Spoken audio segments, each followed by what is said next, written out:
Hello, this is my Starbucks case study.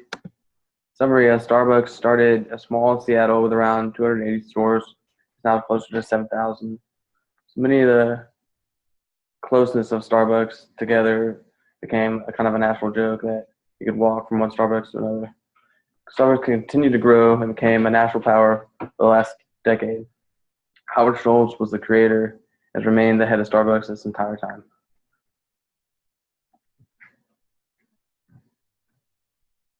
To build a Starbucks store could take a little less than 16 weeks. However, with constant competition, coffee competitors, real estate is always difficult market to find a store. The location needs to be right, locking down the lease and building and paying the price and having to compete with the other Starbucks or other coffee competitors trying to get that location as well.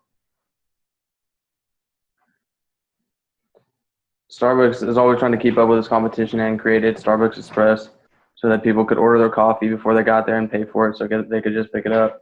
They started this in only a couple locations around Denver to see how it would play out. After a couple months of seeing no progress with this, they go ahead and axed it and discontinue the Starbucks Express. But not all of Starbucks experimental programs have been failures. They started off with Wi-Fi in their Starbucks in about 1,200 stores in America, and seeing the progression and popularity of that, they now have free Wi-Fi in all their stores. They do this because they've already locked down the current generation of Starbucks drinkers. They're trying to broaden their horizon and get the next generation of coffee drinkers to have Starbucks as a pillar in their life and have it just be something they go to. One of the many difficulties of running the Starbucks chains is with as many stores as they have, it's harder to maintain their employee standard for enthusiasm and joyful manner when meeting the customers. Some marketing strategies they have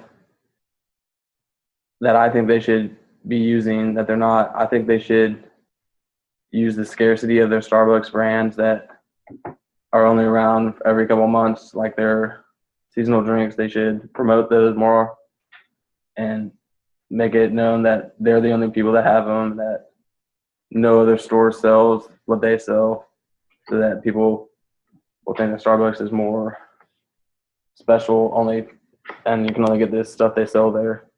I also think they should focus on repeat business because coffee drinkers they need coffee, so they are always looking for a place to go to. I think they should instill a repeat business card that earns points every time they come, and eventually give them free coffee, maybe once a year or on their birthday, something cool like that to keep them coming back. I also think that with so many stores nationwide, that they need to maybe become part of the community and do community service and have events where people come out, drink coffee, and support the community, like teams or local schools, stuff like that. It would be good for the Starbucks brand. My recommendation for Starbucks is, according to the profit module, it says that its objective is to set prices at the level where maximum profits can be realized. It's on the first slide. I think Starbucks has done this pretty well, and there are already so many stores nationwide that I feel like they could lower the prices a little bit. Not enough to where the profits are in jeopardy, but enough to keep the independent coffee brands that are taking some of their customers, bring them back to Starbucks with lower prices, and get them hooked back on the Starbucks name and brand.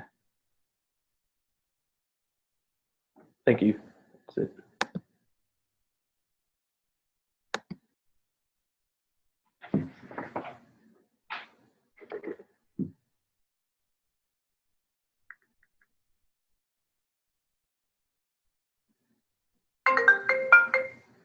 Hey, Pops, what's up? Not much. I'm great. How are you guys? How was the trip?